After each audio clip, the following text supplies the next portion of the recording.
اجتماعی قومی سوچ سچ کی بنیاد پہ تعمیر ہوتی ہے، مگر پاکستان میں قومی سوچ کو جھوٹ کی بنیاد پر کھڑا کرنے کی بھرپور مہم زوروں شوروں سے رہتی چلی آ رہی ہے۔ پاکستان کوئی پرانے وقتوں کے 1000 سال پرانی کوئی ریاست نہیں کہ جس کی تاریخ 1000 یا 2000 سال پرانی ہو، جس کی وجہ سے واقعات میں رد و بدل کا کوئی شک ہو۔ 70-80 سال کے ایسے واقعات جو آج بھی لوگوں کے ذہن میں ہیں، جن کا ذکر اور حوالہ بھی کسی نہ کسی صورت میں دستیاب ہے۔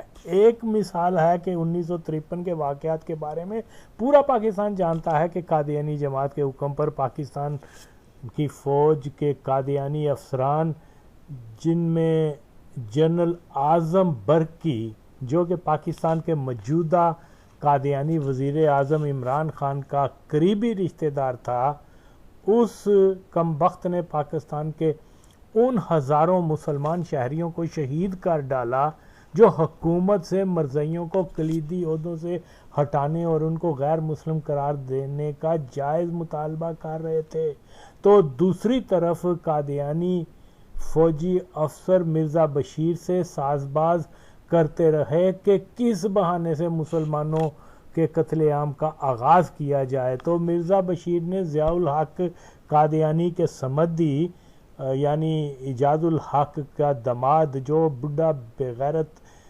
مسلمانوں کا قاتل جو آج بھی زندہ ہے، جو اس کے بارے میں نے بار بار علماء سے درخواست کی کہ اس کے اوپر کم از کم عدالت میں کیس تو چلایا جائے، لوگوں کو پتہ چلے کہ بھئی ہم مسلمان قوم جو ہے غیرت رکھتی ہے، اپنے شہیدوں کے ساتھ کسی نہ کسی طریقے سے وابستگی کا اظہار تو کریں، لیکن ٹس تو مس نہیں ہویا ہے۔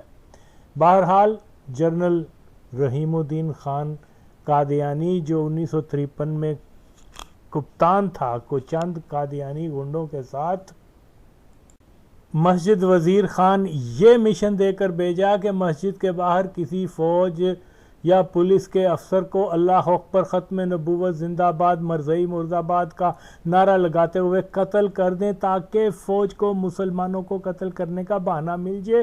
اور ایسا ہی ہوا، جیسے ہی قادیانیوں نے کسی پولیس افسر کو مسجد وزیر خان کی سیڑھیوں پہ قتل کر دیا تو سب سے پہلے رحیم الدین ضیاء الحق کا داماد چند مرزائی فوجی ضیاء الحق کا سسر ضیاء الحق کے بیٹے کا سسر رحیم الدین خان جو آج بھی زندہ ہے، چند مرزائی فوجیوں کے ساتھ مسجد میں جوتوں سمیت داخل ہوا، اور اس حرامزادے نے نہتے مسلمانوں کا، جو نبی پاک صلی اللہ علیہ وسلم کی ناموس کی بات کر رہے تھے، جو دین اسلام کی سربلندی کی بات کر رہے تھے، اس کم بخت اس ناپاک مرزائی جرنیل نے جو ہے وہ مسلمانوں کا قتل عام شروع کر دیا۔ پاکستان کا کوئی شہری اس حقیقت سے انکار نہیں کر سکتا کہ مرزائی فوج نے ہزاروں کو بے دردی سے شہید کر ڈالا۔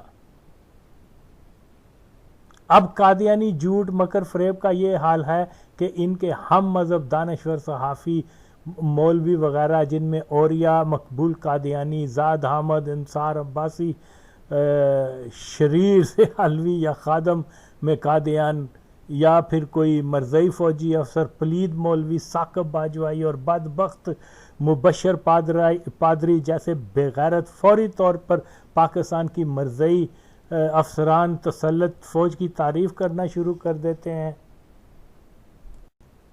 اور قادیانیوں کا سکھایا رٹا رٹایا جملہ کہ دیکھیں جی پاک فوج کی عظمت کو سلام ہے، جب زانی شرابی بزدل بھٹو نے فوج کو حکم دیا کہ پی این اے مظاہرین پہ گولی چلاؤ، تو ہماری عظیم اسلام دوست فوج نے یہ کہہ کر گولی چلانے سے انکار کر دیا کہ ہم اپنے ہم مذہب و ہم وطنوں پر گولی نہیں چلا سکتے۔ اب یہ قادیانی گماشتے اچھی طرح سے جانتے ہیں کہ اس ہی فوج نے نبی صلی اللہ علیہ وسلم کی ختم نبوت کے محافظوں کو ہزاروں کی تعداد میں چن چن کر مارا تھا۔ بھٹو کے خلاف قادیانی اور امریکی پیسے پہ چلنے والی تحریک میں زیادہ سے زیادہ 20 افراد مارے گئے ہوں گے، جن کو خود جماعت غیر اسلامی اور قادیانی جماعت کے گنڈوں نے اس لیے قتل کیا کہ تحریک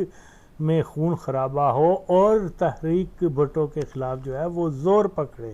اس تحریک میں مرنے والے چند افراد کی موت کا واویلا آج ہم صبح و شام ٹیلی ویژن، اخبارات اور ہر جگہ سنتے ہیں، اور قادیانی فوجی افسران کی اسلام و پاکستان دوستی کو جو ہے وہ ان کی تعریف کی جاتی ہے، سراہا جاتا ہے، مگر یہ کنجر حرامی جس عظیم مقصد یعنی ختم نبوت کے تحفظ کی تحریک میں اس ہی پاک فوج نے جب ہزاروں نہتے عاشقان رسول کو شہید کر دیا، مگر اس بارے میں ایک لفظ بھی اپنی گندی زبانوں پہ نہیں لاتے۔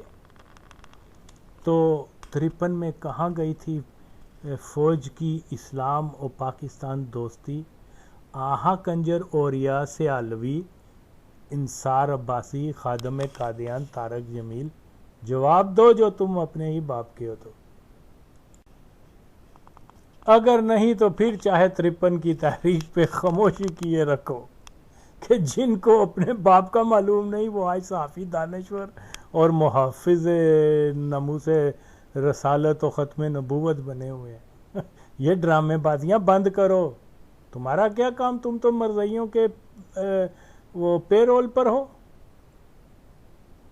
تو بہرحال مرزائی ہٹاؤ تحریک کا پھر سے یہ مطالبہ ہے کہ علماء حق مسلمانوں سے چندہ اکٹھا کر کم از کم مسجد وزیر خان یا اس کے قریب ختم نبوت 1953 کے شہداء کی یاد میں کوئی یادگاری مینار ہی اس تحریر کے ساتھ بنا ڈالیں کہ فوجی ادارے پہ قرض ہے کہ وہ ان شہداء کے خون ناحق پہ معافی طلب کرے۔ پر میں جانتا ہوں کہ جس ملک میں اللہ کی بجائے فوج و پولیس کا ڈر زیادہ ہو تو وہاں میری تجویز پر کوئی عمل نہیں کرے گا، پاویں اسی اینا نو علماء حق کہہ کے دل پشوری کرتے جائیں۔ میرا ہمیشہ سے یہی کہنا ہے کہ پاکستان ایک مرزائی تسلط ریاست ہے، اور میرے اس دعوے کو کوئی جھٹلا نہیں سکتا انشاءاللہ۔ میں اپنا ہر دعویٰ مرزائیوں کے ریکارڈ سے دیتا ہوں، یہی وجہ ہے کہ وہ اتنے سالڈ ہوتے ہیں کہ اس کو کوئی رد کر ہی نہیں سکتا۔ مختلف تحریک لبیک و ختم نبوت تنظیم ہر ایک کو کہتے پھرتے ہیں کہ آغا وسیم کی باتیں مت سنیں، بس مرتد بابے کی سنتے جائیں۔ جو ٹرک دی بچی دے پیچھے نوٹ جمع کر رہا ہے۔ تو بہرحال میں جن باتوں کو سامنے لاتا ہوں وہ مجھ سے قبل کسی اور نے نہیں کی ہوئی۔ میرا سچا دعویٰ ہے کہ 1947 کے بعد پاکستان ایک مرزائی تسلط ریاست بن چکا تھا۔ بظاہر قائد اعظم اس کا سربراہ تھا، مگر عملی طور پر مرزا بشیر کا حکم چلتا تھا۔ وہ ڈیسائیڈ کرتا تھا کہ کیا پالیسی بنانی ہے، کس کو وزیر بنانا ہے، کس کو کلرک تک جو بنانے کا جو ہے پاکستان کے سرکاری اداروں میں، وہ مرزا کا بیٹا جو ہے وہ حکم دیتا تھا۔ اور پھر خاص طور پر فوج کا افسر طبقہ سخت گیر مرزائی تھے، جو دلی طور پر یہ سمجھتے تھے کہ مرزا قادیانی ایک نبی تھا اور مرزائیت ہی اصل اسلام ہے، مگر یہ حرامزادے انگریزوں جیسے کافروں کے اشارے پہ ناچتے کہ سچا مسلمان کسی بھی طور پر کافروں کے لیے نہ جنگ کرتا ہے، نہ ہی ان کے اشاروں پہ چلتا ہے۔ اب تاریخ کی گواہی یہی ہے کہ برٹش انڈیا آرمی میں بھرتی اور ترقی کا معیار مرزائی ہونا ہوتا تھا، اگرچہ آج یہی معیار پاکستان کے فوجی ادارے میں ہے، دی گرینڈ ہاؤس آف قادیان میں ہے۔ بہرحال انگریز مرزائیوں کو فوج فوجی بنا کر تادیر ہندوستان میں حکومت کا خواہاں تھا. یہی وجہ تھی کہ مسلمان ناموں کے سب فوجی افسران 100% قادیانی تھے. پیدل، نیوی، ایئر فورس میں مرزئی فوجیوں کو جدید اسلحے کی تربیت دی جاتی تھی. غیر مرزئی فوجیوں کی نسبت مرزئیوں کو بہتر تربیت و توجہ انگریز دیا کرتے تھے. فوج کے سب شعبوں میں مرزئی فوجی کو زیادہ سہولتیں دی جاتی. جدید جنگوں میں ایئر فورس ایک انتہائی مہارت و حساس ٹیکنالوجی کا حامل ہوتی ہے، جس میں غیر یورپی پائلٹ نہیں ہوتے تھے، مگر اس حساس ادارے یعنی ایئر فورس تک کو بھی انگریزوں نے مرزئیوں سے پر کر دیا. اور تو اور انگریزوں نے قادیانی جماعت کو اپنی ایئر فورس بنانے کی سہولت تک فراہم کر دی تھی. پائلٹ اور دیگر ٹیکنیکل امور کے 400 کے قریب مرزئی تربیت یافتہ بنے تھے. انگریزوں نے 2 عدد طیارے بھی قادیانی ایئر فورس کو دیے. اس ایئر فورس کا نام انڈین ایئر ٹریننگ رکھا گیا تھا. پورے ہندوستان میں قادیانی کالج کو ہی یہ سہولت دی گئی، یعنی انگریز ہندو سکھوں کی بجائے مرزئیوں پہ زیادہ مہربان تھے. اس سے اندازہ لگانا مشکل نہیں کہ مرزئیت تاریخ انسانی کے بدترین استحصالی نوآبادی نظام کے پیدا کیے کتے ہیں. تف ہے نام نہاد سامراج مخالف سبت حسن قادیانی، سجاد ظہیر قادیانی، فیض احمد فیض قادیانی اور موجودہ دور کے نام نہاد ترقی پسند جن کی اکثریت مرزئی ہے، جو مرزا کو نبی مانتے ہیں لیکن منہ سے کہتے ہیں جی ہم تو وہ منکر خدا ہیں. یعنی ایک ایسے مذہب کے پیروکار ہیں یہ نام نہاد ترقی پسند جو سامراجیت کی ماں کے بطن سے پیدا ہوا ہے. متحدہ ہندوستان میں مرزئی ایئر فورس پر تول رہی تھی کہ تقسیم ہو گئی، اور مرزئیوں نے سب سے پہلے فوجی ادارے کو اپنے زیر تسلط کیا. فوج کے تینوں شعبے مکمل طور پر مرزئیت کا مرکز بن چکے ہوئے ہیں، جو آج تک قائم ہے، اور آئندہ کب تک قائم رہے گا اللہ جی بہتر جانتا ہے. لیکن سچ ہم بیان کر رہے ہیں تو اس کا رنگ تو مرزئی باجوے سن لے، تو جڈی مرضی کوشش کر لے. آغا وسیم روے نہ روے، گل تو جڑی نکل گئی ہے نا ہن ڈک کوئی نہیں سکتا. لوگوں کو اویئرنیس ہو گئی ہے کہ تم سب بہن چود جرنیل جو ہو مسلمان فوجی وہ ہمارے بھائی ہیں. مسلمان فوجیوں کو سلوٹ ہے ہزاروں بار، لیکن کڑ داوے دل کہ مسلمان جڑے نے چند مرزئیاں دے ہاتھ آ گئے نے. This is the time to get rid of مرزئیت فرام آرمی. یہ وارننگ ہے.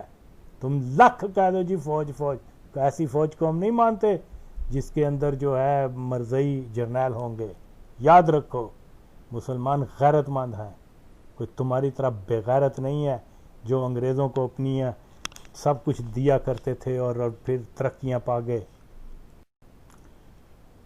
سچی بات تو یہ ہے کہ پاکستان کے لوگ سنیں، تحقیق بھی کریں، اور ان کو معلوم ہوگا کہ پاکستان میں بسنے والے بریلوی، شیعہ، وہابی، دیوبندی، جماعت غیر اسلامی اور دیگر جو اقلیتی ہیں، ان سب میں سے زیادہ مجموعی طور پر جو فوج کے اندر اگرچہ دیگر اداروں میں سب سے زیادہ جو ہیں وہ مرزئی کیوں پائے جاتے ہیں. اور ریکارڈ تھے سامنے تم کیوں نہیں ریکارڈ کو دیکھتے ہو؟ خدا کی قسم ہے کہ مرزے کے دور سے لے کے آج مرزا مسرور کے دور تک بھی آپ جائیں تو جتنے فوجی افسر ہیں وہ آپ کو مرزیت میں زیادہ ملیں گے، اور مسلمان فوجی تو برائے نام ہیں، ان کی تو چھٹی کر دیتے ہیں یہ لوگ. تو اس ہولڈ کو توڑنا ہوگا. اس کے دو وجہ ہیں کہ آج کی نسل کو تو یہ اوریا مقبول جان اور یہ خادم قادیان جیسے پلید لوگ یہ تو نہیں بتائیں گے کہ پاکستان میں جب آئینی طور پہ مرزائیوں کو نان مسلم ڈکلیئر کیا گیا تھا تو اس سے پہلے یہ کہا گیا تھا کہ یہ سیکیورٹی، اسٹیٹ سیکیورٹی کے لیے رسک ہیں، اور یہی وجہ ہے کہ ان کے اوپر جو ہے وہ کلیدی عہدوں پر پابندی لگا دی گئی تھی. آج اس بات کو کوئی دہراتا نہیں ہے کیونکہ ضیاء الحق قادیانی نے ساری یہ چیزیں الٹ کر دی تھی. اور یہ ایئر فورس تھی جس نے سب سے پہلے بھٹو کو جو ہے وہ قتل کرنے کی کوشش کی. کیا نام تھا اس کا، وہ مرزئی جو ظفر چودھری تھا، وہ مرزئیوں جماعت کے کہنے کے اوپر جو ہے وہ الیکٹڈ پرائم منسٹر کو مارنا کی کوشش کی تھی اس نے. تو ایئر فورس ہے ہی قادیان، جیسے دوسری شعبے ہیں فوج کے، اس میں ایئر فورس بھی شامل ہے. اصغر خان قادیانی تھا، نور خان قادیانی تھا، اور بہت سے افسران جن کے اب میں نام کیا لوں، یہ سب قادیانی تھے. راشد مناز کو صرف اس لیے نشان عدر دیا گیا کہ وہ بھی بینچوت مرزئی تھا.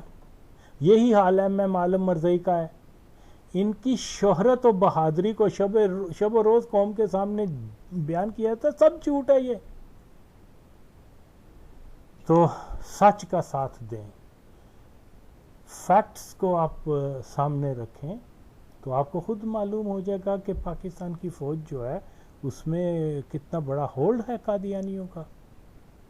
تو یا تو پھر مان لو کہ بھی قادیانی جو ہے وہ محب وطن ہے. اگر بالکل آپ ہم پاکی مسلمانوں کی سوچ یہ درست ہے کہ وہ محب وطن بھی نہیں ہے، جو نبی کے وفادار نہیں ہو سکتے، نبی کے نام کی ریاست کے کیسے وفادار ہو سکتے ہیں بھائی. بہرحال اس ویڈیو کے آخر میں مشہور قادیانی چودھری محمد جو ہے وہ قادیانی ایئر فورس ہونے کا خود اعتراف کر رہا ہے. لوگ خود سن لیں، میں اپنی طرف سے کوئی بات نہیں کر رہا. تو پاکستان ایئر فورس کا نام انہوں نے پاکستان ایئر فورس رکھ دیا، اصل میں ہے یہ قادیانی ایئر فورس ہی، یہ بھی میں آپ کو بتا دوں. تو جب تک آرم فورسز میں مرزئی ہیں پاکستان سفر کرتا رہے گا، اور ہم نے اگر ملک کو بچانا ہے تو ان کا جو کنٹرول ہے ہر ادارے میں اس کے خلاف عملی طور پر بہت کچھ کرنا ہوگا. پاکستان زندہ باد. جلنے والا تھا اور مجھے اچھی طرح یاد ہے کہ میز لگی ہوئی تھی، گول میز، اور بڑی اعلیٰ قسم کی کراکری سجی ہوئی تھی، اور جو سرو کرنے والے تھے وہ نہایت اعلیٰ کپڑوں میں، وہ صاف ستھرے کپڑوں میں وہ کھڑے تھے، اور چھڑکاؤ ہوا وہ تھا نیچے، اور وہ ہمیں کھانا سرو ہو رہا تھا. مجھے صرف اتنا یاد ہے، بے شک خود وہاں نظر نہیں آ رہے تھے لیکن یہ ہو رہا تھا. یہ حضرت میر صاحب کا واقعہ ہے. وہ مجھے اس لیے وہ یاد آتا ہے کہ جب ٹی آئی کالج میں ہمیں IATC انڈین ایئر ٹریننگ کور، یہ انگریز نے ایک کور بنائی تھی جنگ کے زمانے میں. کور ایک بہت بڑی چیز ہوتی ہے، آرمی ہوتی ہے، وہ ایئر فورس کی کور بنائی تھی. اور سکیم یہ تھی کہ یونیورسٹی میں سے، ہر یونیورسٹی میں سے 2 آدمیوں کو ٹرین کیا جائے ایز ٹرینرز. وہ ان کو فلائنگ کی ٹریننگ دے سکیں، نیچے جو ٹیکنیکل ٹریننگ دے سکیں، نان ٹیکنیکل ٹریننگ دے سکیں، اور وہاں وہ بنے. تو ہمارے کالج میں بھی، ہماری یونیورسٹی میں، کسی یونیورسٹی میں، کسی کالج میں نہیں تھا سوائے ہمارے کالج کے. We were the only college in the whole of India کہ جہاں یہ ہوا. اور اس میں رول حضرت میاں شریف احمد صاحب کا بھی تھا کیونکہ ان کے بہت کانٹیکٹس تھے، اور ایک بہت بڑا افسر ایئر فورس کا ہمارے کالج کو وزٹ کرنے بھی آیا تھا، اور حضرت میاں صاحب نے اس کی دعوت بھی کی تھی، میں بھی اس میں شامل تھا. مجھے اتنا یاد ہے کہ وہ ساؤتھ انڈیا کا تھا، اور حضرت میاں صاحب نے اس میں 6-7 قسم کے اچار رکھے تھے اور وہ اچاروں کی تعریف بڑی کر رہا تھا. بعد میں حضرت میاں صاحب نے فرمایا کہ اس علاقے میں اچار بہت کھاتے ہیں لوگ، تو حضور اس لیے رکھا ہوا. تو ہمیں 2 جہاز بھی ملے تھے. ایک جہاز ٹریننگ جہاز نہیں تھے، وہ انسٹرکشن کے لیے ہوتے ہیں، گراؤنڈڈ جہاز. ایک پیکڈ تھا، ابھی اسمبل نہیں ہوا تھا، وہ جنگ میں استعمال ہی نہیں ہوا. وہ جہاز برما میں وہ استعمال ہونا تھا، پھر اس میں ایک خرابی تھی، وہ پھر گراؤنڈڈ ہو گیا، پھر جنگ ہی ختم ہو گئی. لیکن بہرحال وہ ہمیں دے کے گئے تھے، پھر پارٹیشن ہو گئی. اور اسی وجہ سے ہم نے 2 جہاز خریدے بھی تھے انجمن نے، وہ L5 کے چھوٹے جہاز تھے. اس کے قابل ذکر اس سلسلے میں بہت سی باتیں ہیں، چونکہ دار و ضیافت کا ذکر ہو رہا ہے. تو اس میں لاہور کا جو اسٹیشن کمانڈر تھا ایئر فورس کا، اس کا نام تھا ابھی یاد تھا، بھول گیا ہوں، کہ یاد آیا تو بتا دوں گا. مسٹر فلائٹ لیفٹیننٹ بڑا افسر تھا وہ، برل وہ مجھے بھولتا ہے. وہ اسٹیشن کمانڈر تھا لاہور کا. پہلے ہم نے اس کی دعوت کی. وہ حضرت چودھری ظفر اللہ خان صاحب کی کوٹھی پہ ٹھہرایا گیا ان کو. مجھے یاد ہے کہ چودھری عزیز احمد صاحب باجوہ انہوں نے آ کر پردے وردے بھی لگائے اور صوفے ٹھیک کیے، ہر چیز سیٹ کی. رات کو باہر اس نے کہا کہ میں باہر لیٹوں گا اوپر چھت پر، اور اس کے جو تکیے کے غلاف تھے اور جو چادریں تھیں وہ حضرت خلیفہ ثالث رحمہ اللہ تعالیٰ یعنی حضرت میاں صاحب نے اپنے پاس سے بجھوائے، اور غالباً حضرت بیگم صاحب کے جہیز میں وہ آئے ہوں گے کیونکہ وہ ریشمی تھے، اور وہ بڑا حیران ہوا تھا. اس نے بڑی تعریف کی تھی اس کی. اچھا لطیفہ یہ ہے اس کا کہ اس کی چائے ہم نے صبح ناشتہ دینا تھا. جب ناشتہ تیار کرنا تھا، حضرت بابا رحم دین صاحب نے، جو میں سمجھتا ہوں کہ دنیا کے بہترین کک تھے، اس میں کوئی مبالغہ نہیں ہے. وہ یوں ہاتھ لگا دینا. تو حضور ان کو ولایت لے گئے تھے، وہاں بڑے بڑے لارڈز کی دعوت کی تھی، دیسی کھانے کھلائے تھے، اور لوگ حیران ہو جاتے تھے. یہاں بھی ان کا واقعہ اگر اس ضمن میں ہو تو وہ بھی بیان ہو سکتا ہے. تو وہ میں تھریڈ بھول جاتا ہوں. وہ ایئر فورس کا افسر آیا تھا تو اس کی دعوت، ہاں اس کی دعوت ناشتہ بنانا تھا، وہ بنا رہے تھے ناشتہ. اچھا. اس دفعہ پہلی دفعہ پتہ لگا کہ فش کیک، کیوں بابا جی نے فش کیک بنائے. میں حیران کہ فش کیک کیا ہے. تو انہوں نے اس کو کر کے یوں جھٹکا دیا، اس کے سارا باہر نکلایا، اس کو کر کے اس بنا کے پھر اس کے وہ بنائے. خیر بہرحال اس نے بہت تعریف کی اس کی. یہ رات کا کھانا ہے. اب صبح کا ناشتہ دینا تھا. صبح کا ناشتہ ہوا تو وہ ناشتہ لے کے آیا، تو وہ ایک کیتلی میں چائے تھی بنی ہوئی، اور ایک بالٹی میں پیالیاں تھیں، کہ پرچ پیالیاں رکھی ہوئی ہیں، وہ لے کے آ گیا. اب پتہ نہیں، مجھے سمجھ آ گئی، میں تو دیہات کا رہنے والا ہوں، میں تو اتنے نفاست ان لوگوں کے پاس بیٹھ کر کوئی تھوڑی سی شاید شد و بد ہو گئی ہو. میں نے کہا بھائی یہ تو بہت فاصلہ ہے. تو ہمارے پاس وہ ملا کی دوڑ مسیت، اور میں حضرت شیر احمد صاحب پہنچ گیا، کیونکہ رابطہ ان سے تھا پورا، کہ وہ اسٹٹ فیلڈ تھا اس کا نام، مجھے تھا، بہت بڑا افسر تھا وہ. تو میں نے کہا جو اسٹٹ فیلڈ کو ناشتہ دینا ہے اور یہ ناشتہ ہے. حضرت صاحب غصہ نہیں آیا کرتا تھا. 2-3 دفعہ آیا غصہ صحیح بات پر، وہ میں بتاؤں گا. شورا میں آیا، پتہ نہیں ہم بیان کرنے والی بات ہے یا نہیں.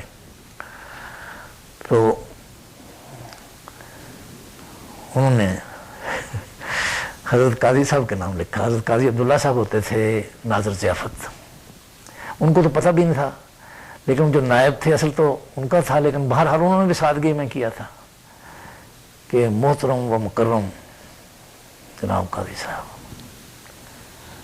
حضرت میر صاحب کی وفات ہو چکی تھی، حضرت میر محمد اسحاق صاحب کی، کہ میر صاحب نے وہ جو اتنی کراکری خریدی تھی، عمدہ کراکری، اس کو بڑی حفاظت سے رکھا ہوا تھا. آپ نے جس الماری میں اس کا اچار ڈال کر رکھا ہوا ہے، اگر اس کو ابھی صاف کر کے نہ بھیجا تو میں خود آ کر تالا توڑوں گا. تو اب ہمارے لیے تو یہ قیامت برپا ہوگی کہ حضرت قاضی صاحب کے پاس کیسے لے کے جائیں. اب ہم جناب بیٹھے ہیں